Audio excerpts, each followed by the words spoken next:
Halo teman-teman, nama aku Fahmi dan selamat datang di Vlog.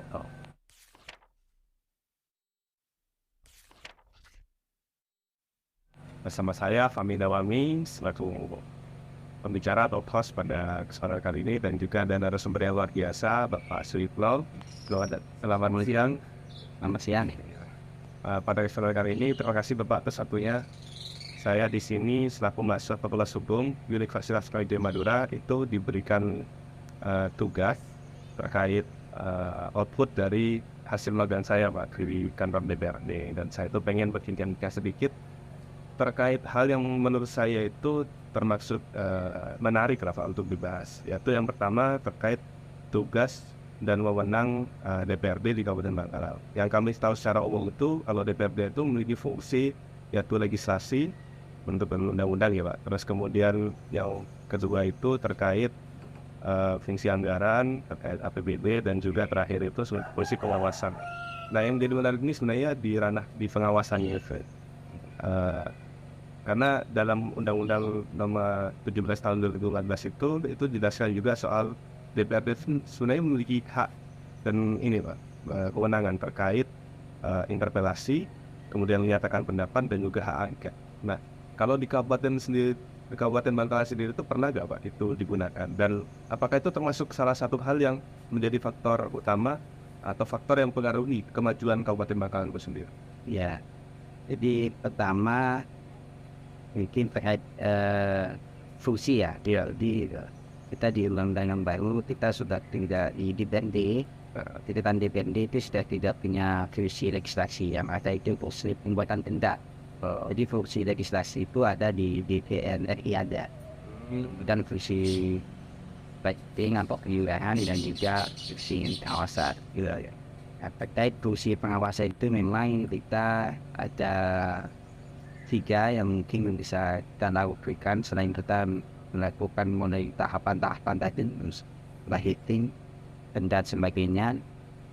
uh, ada beberapa hak di TNP, yaitu apa namanya verbal integrasi, hak angket, hak menyatakan pendapat. Kita yang sering ini yang hak yang ketiga, hak menyatakan pendapat ya. Hak menyatakan pendapat ini karena tidak butuh apa namanya umum atau tidak umum, artinya bisa dilakukan melalui fraksi atau di rapat-rapat dan sebagainya. Itu adalah menjadi hak kita ya. Kemudian yang pernah kita lakukan di periode yang lama itu ada hak integrasi. Hak integrasi ini mungkin terjadi kalau ada apa namanya hal-hal yang dianggap krusial atau penting, yang kemudian eh, teman-teman di DPRD itu harus ada yang pengusul. Pengusul itu kalau tidak salah itu minimal 7 atau 8 ya, usul. Kemudian itu dibawa ke forum DPRD.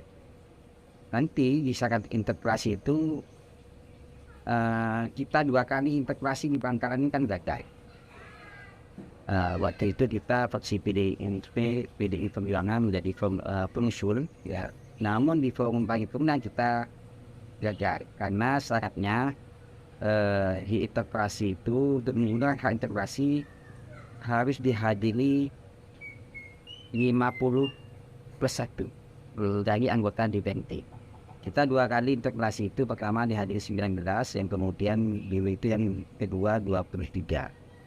Hak interpelasi ini cukup penting sebenarnya, namun ketika kita melakukan hak-hak interpelasi itu tentu ada apa namanya gesekan politik. Iya, ya tentu. Karena tidak mungkin di semua fraksi itu satu pendapat.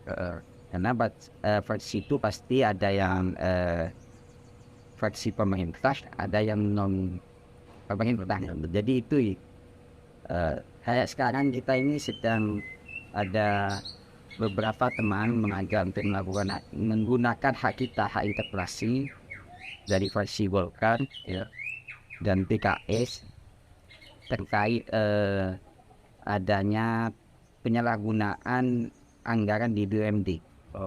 Artinya di tahun 2019 2018 apa 19 itu ada bantuan penanaman modal yang kemudian itu disalahgunakan dan sampai hari ini menjadi hutang kepada negara. Akhirnya belum ada pengembalian. Jadi itu. Tapi kita di balik kalangan ini, khususnya di TLB yang sekarang, itu menggunakan hak integrasi kita ini kan agak sulit. Agak sulit. Kenapa saya juga tidak bereaksi ketika ada sebagian fraksi yang mengusulkan itu? Karena kita ini sangat dia. Artinya ketika nanti dibawa kalau setengah-setengah keinginan teman-teman karena dijadikan bargaining politik nantinya, maka untuk menjadi quorum tidak di 50% di forum Pak internal nanti akan gagal. Terpengaruh di gesekan politiknya itu, Mas. Ya, itu akan pasti ada gesekan politik ketika kita tidak mau menggunakan komunikasi ataupun hak angket. Karena kita tidak bisa menggunakan hak angket ketika kita jadi dengan legislasi. Benar. Dan menurut Bapak sendiri itu berpengaruh nggak, Pak, untuk kemajuan daerah di Kabupaten Bangkalan itu sendiri? Sebenarnya kan begini, maksudnya kita sebagai DPRD ini kan terimbang. Ini memang di pemerintahan, artinya kita sebagai lembaga pemerintahan menjadi penyeimbang di eksekutif.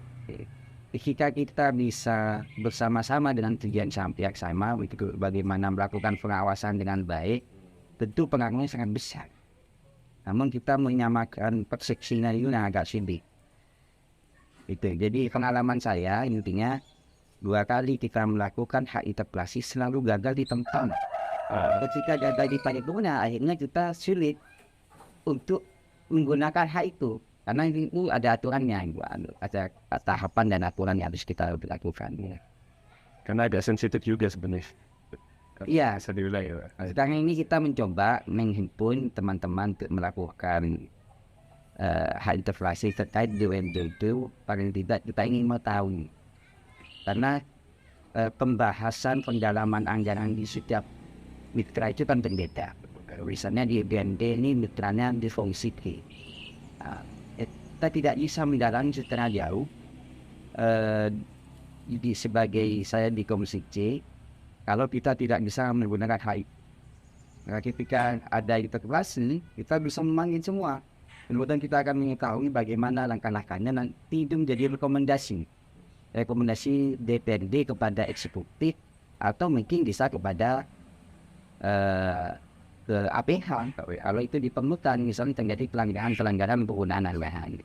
Betul. Jadi hak jauh lebih besar dalam yang dimiliki oleh DPRD itu salah satu cara dalam hal pengawasan, dalam fungsi pengawasan untuk mengimbangi eksekutif ya, Pak. Iya. Dan untuk menjaga kualitas dari kinerja pemerintah seperti itu, Pak ya. Iya. Dari fungsi pengawasan terkini. Ya. Artinya dari target-target yang sudah kita lakukan bahasa bersama, ini kan harus tetap diawasi supaya target hak interpelasi ini digunakan kalau kita melihat menganggap ada beberapa penyimpangan yang kemudian kita mempertanyakan mempertajam sehingga kita menjadi interaksi bersama, menjadi rekomendasi. Dan kalau itu nanti perlu, mesti menjadi pintu masuk APH. Benar-benar pada saat. Ya itu saja sebenarnya sih, Pak. Terima kasih banyak pertanyaan ada sendiri pribadi dan juga mungkin teman-teman yang lain sudah, insya Allah sudah terjawab dengan baik. Pertama yang ada di ranah Kabupaten Bangkalan itu sendiri. Nah itu saja dari episode Novel kali ini. Saya Fahmi Dawani dan dengan Bapak Sidnal kami mohon undur diri. Assalamualaikum warahmatullahi wabarakatuh.